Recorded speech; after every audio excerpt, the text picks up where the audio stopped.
Let's start this conversation by sharing one of my recent experience with COVID-19. One of my friend recently had a COVID-19. His situation was critical. He had a diabetes, a non-communicable disease. It made his situation more difficult and the hospital struggled him to keep alive. This is just an example of how NCDs are driving today's world. If you see the mortality trend, deaths due to COVID-19 and non-communicable diseases are correlated. Countries with lower NCDs seems to have a better capacity in responding COVID-19 impacts. We are currently carried away by infectious diseases like COVID-19, but we cannot ignore the growing NCDs epidemics and its health system impact in low and middle income countries. Unlike COVID-19, NCDs will continue to rise in low and middle income countries in the coming days.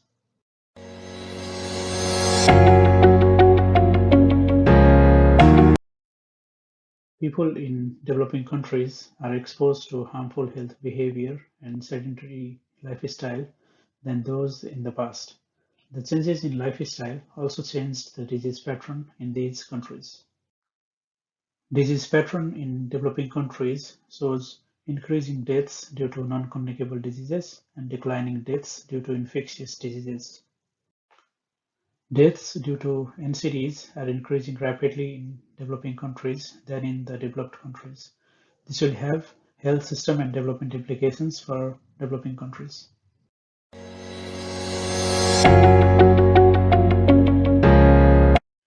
We can expect increasing cases of non-communicable diseases in the coming years.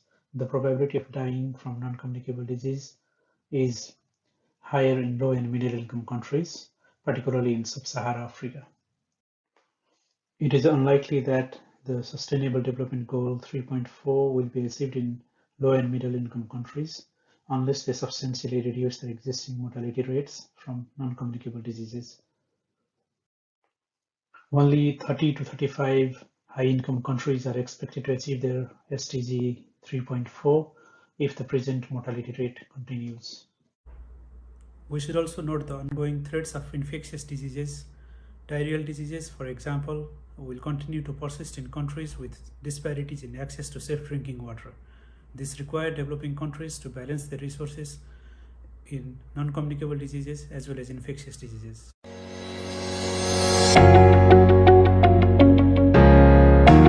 Healthcare system in developing countries are already stressed with the pre-existing burden of infectious diseases and poverty. So the rising NCD epidemics in these countries are additional burden to their healthcare system. Countries with higher NCDs death are expected to have the smallest increase in their healthcare spending. As we see, for example, in this graph, Sub-Saharan Africa is expected to have higher number of NCDs death by 2030 and will have the smallest increase in their healthcare resources. These require low and middle income countries to invest a significant proportion of the national income into their healthcare system.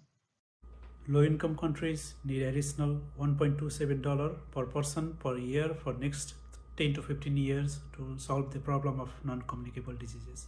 In the broader context, it will have major policy ramifications in developing countries in areas such as social welfare, food regulation, and labor supply.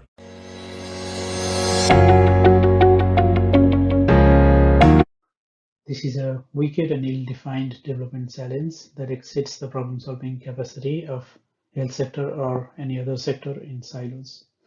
It requires coordinated effort at the macro level of government.